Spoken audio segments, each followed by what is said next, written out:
Hi guys, it's me Ty here today, and today I'm going to talk about how to move farm machinery between fields by yourself. Because a lot of times your wife or everybody else will be at work and you can't do it yourself.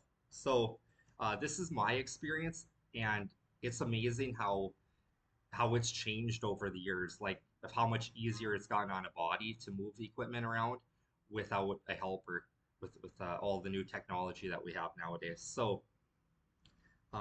Yeah, like I said, this is titled How to Move Farm Machinery Between Fields by Yourself. So I'm going to start from when I was younger of how our family did it and neighbors and friends did it and of where the current friends are at now. Um, my stepdad, he had a tow hitch on his 1 ton pickup. He had a 89 Ford 1 ton, and it was just a one of those A-frame ones that just flips down. You pull a hitch pin, and then you would set a hitch pin in it. And he welded um, a little hitch or whatever on the back of his combine, on the back of his rake, and any of that stuff. It was kind of a pain in the butt welding that on there, but there isn't much to it, I guess. But the problem is it's tough to pull that pickup up or back the machinery up to that, and you got to hold it up with some blocks or a handyman jack, and then you can set the pin in. So that was still tough there, but I have seen some guys that do a slam hitch, which that's kind of newer technology. A lot of you might have not heard about that. What it is it's about this wide here. I don't know, probably over a foot wide, and it slides into your receiver hitch. So if you could put a receiver hitch in the back of each of your pieces of equipment, and there's a lid that flips down, and you and it holds your. There's another hitch on the middle or whatever. Well, you flip that lid up, and it lets it rotate back and forth at like a 45-degree angle. And I believe they do sell them uh, from like Summit Racing and everything. So definitely Google that if that's an option that you would want to do. But I kind of think that's a thing of the past now. Um, then the next one is my neighbor. He had a tow hitch on the front of his three-wheeler. And the thing is, three-wheelers, like we had a Honda 110 ATC, and they still weigh over 200 pounds. I forgot if it's maybe like 230 pounds. But it was kind of, with those, it's really nice though, because it's going to have a tow hitch like a pickup, but it just goes that front tire. That front tire trails really nicely, and you still are strong enough to pull that four or that three wheeler up to the little hitches that you've welded on the back of all of your farm equipment. And then the next one is the pocket rocket. And the first time I'd ever seen those was in 2005. Two of my buddies, they bought them, and you guys can Google this or YouTube it too. But the thing about, and right now I just looked at the price of them, brand new on eBay. They are they're a miniature motorcycle is what they are, and they're $300. They only weigh 62 pounds, so you can put them up in the cab of your tractor with you. They go 25 miles per hour, and the new ones are four strokes, so you don't have to be mixing two-stroke oil. You're mixing your oil and gas. And but for a lot of farmers though, and just even any adult, even if you're thin though, your knees are sticking way out or driving like this or whatever. But that definitely is an option if you want to go that. It's only $300. And then after that, okay, now we're getting more to what some of the guys are doing. Okay, I got a neighbor that what he does, he's a pretty big guy, so like a pocket rocket wouldn't be good for him.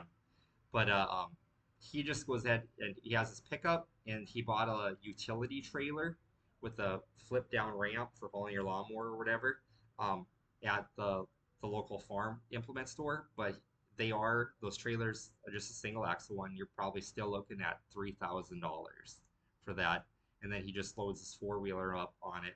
And this is definitely easy on his back. It's easier on your back, but you got to make two trips for everything because um, he'll be at one field there and he wants to move the next one. So the first thing he's got to do is take the pickup with the trailer and the four wheeler loaded on the trailer to the next field, unloads the four wheeler and drives the four wheeler back hops in the combine, drives the combine there, hops in the pickup with the trailer, goes back, picks up the four-wheeler, comes back, unloads the four-wheeler, drives back, gets the grain truck, drives the grain truck.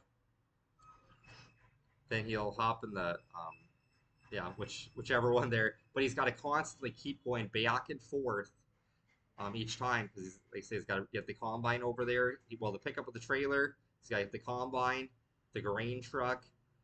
Um, yeah, so and the semi, of course. So that's what you can do, and that definitely is an option. It's just that when you're trying to fight the weather when you're farm or beat the weather when you're farming, that takes so darn long. And now we're at the newest one, which is the one that I really like. Okay, so one of my buddy, they're ranchers, and he bought an e-bike for $1,600. And what an e-bike is, they either call it an e-bike or an electric bike, and it's a mountain bike. He bought the complete bike. You can buy just the wheel kit or whatever, but like I said, $1,600. And the specs of his bike are, and he got it off of eBay or Amazon. It goes 37 miles an hour. Um, it'll drive 30 miles on a charge. Um, and what he does actually, like their big 8650 John Deere four-wheel drive tractor, a mountain bike, he just ties it up to the handrail on the drive of the tractor. He has ratchet straps, but I don't think he even ratchets them. He just ties a knot in them, and this is so easy on a guy's back too, and just takes it to the field. And then for charging the battery, he just bought a $60 110-volt transformer at Walmart, and it just plugs in your cigarette lighter, and it's got 210-volt outlets on it, and his battery just pops off of the bike. So when he's out doing tillage or whatever all day long, he can charge up that battery on that e-bike. So um,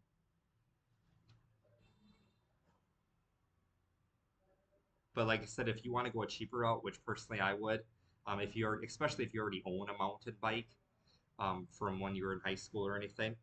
You can just buy the front tire kit because it's your front tire that's actually got the little drive motor on it, and then you'll still be able to pedal. If you were ever out of charge with your rear tires here.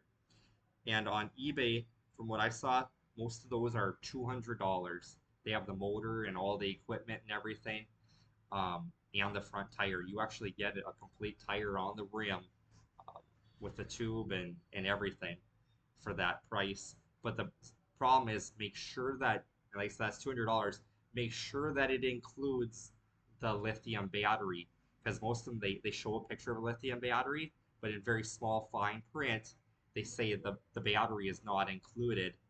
Um, and that lithium battery on eBay, most of the ones I looked at, you can get them anywhere from 300 watt, 500 watt, 1,000 watt is the most common, but you can also get a 1,500 watt battery. But those 1,000 watt ones, they're $300 usually. So you're going to have $500 into this setup. And then where to buy a mountain bike? Like I said, Mia, I still have mine from high school. Um, but you can buy them brand new at Walmart. I'm not sure what the price of a brand new mountain bike is right now. Or you can go on eBay, buy a brand new one.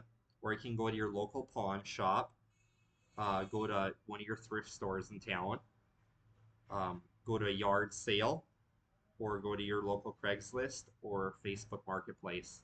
And when I was growing up, for a mountain bike, you're only gonna pay $20 for a used one at a yard sale. They're cheap. People aren't just throwing them away. So those are your options of trying to be easy on a guy's back because some stuff is just so darn heavy. But like I said, I really like what the one neighbor did, hauling on a trailer behind his pickup. But like so that just takes too long. Honestly, if you're starting over again, I would do the electric bike. So um, if you guys like this content, like, share, and subscribe, and I will just keep kicking out these money saving tips for you guys, auto repair videos, and then also how to save money traveling Asia over here. So since I'm still recording these here from Phnom Penh, Cambodia. All right. Take care, you guys.